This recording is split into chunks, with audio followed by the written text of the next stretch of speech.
Sayang kaayo, sayang kaayo.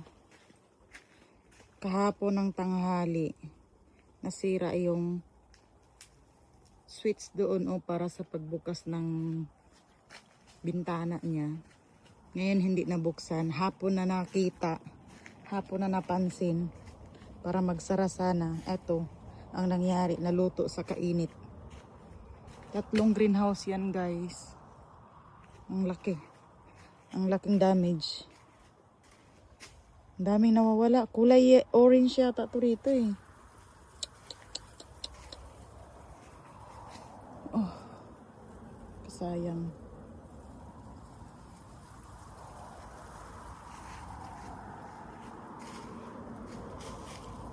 Wala na. Kakaumpisa pa lang mag-clip. Pangalawa na sana to. Mag-clip.